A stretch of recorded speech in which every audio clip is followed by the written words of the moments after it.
চাকরিতে পুনর্বহালের দাবিতে আমরণ অনশন ঘোষণা করেছে সোশ্যাল ইসলামী ব্যাংক পিএলসির চাকরিচ্যুত ৬ শতাধিক কর্মকর্তা। দাবি পূরণ না হওয়া পর্যন্ত অনশন চালিয়ে যাবার ঘোষণা দিয়েছেন তারা। অনশন চলাকালীন কোনো কর্মকর্তা ক্ষতিগ্রস্ত হলে তার দায়ভারও বহন করতে হবে ব্যাংক কর্তৃপক্ষকে।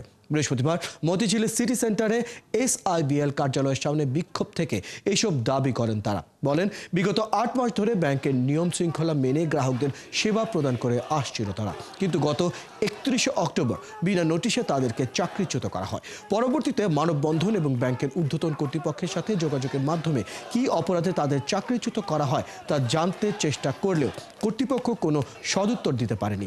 বিগত ৪ দিন ধরে SIBL এর প্রধান কার্যালয়ে অবস্থান কর্মসূচি পালন করে চাকরিচ্যুত কর্মকর্তারা। বরাবর চেষ্টার পরও ব্যাংক কর্তৃপক্ষ তাদের সাথে কোনো আলোচনা করেনি।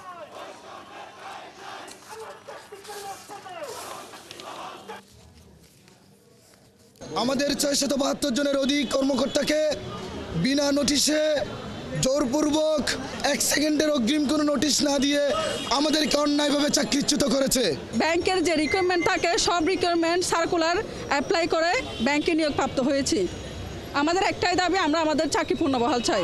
চাকরি ফিরিয়ে দেওয়ার কথা বলে আমাদের সাথে এক ধরনের প্রতারণা করা। আমরা রাত দিন আজকে ৩ রাত ৪ দিন এখানে অবস্থান করছি। যে ক্রসটা দেখানো হয়েছে ১০ নম্বর ক্রসে নারী কেলেঙ্কারি, অর্থ কেলেঙ্কারি, দেশদ্রোহী এবং মানি লন্ডারিং করলে চাকরিচ্যুত করা হয়, কিন্তু আমরা কোনো কিছু করি নাই।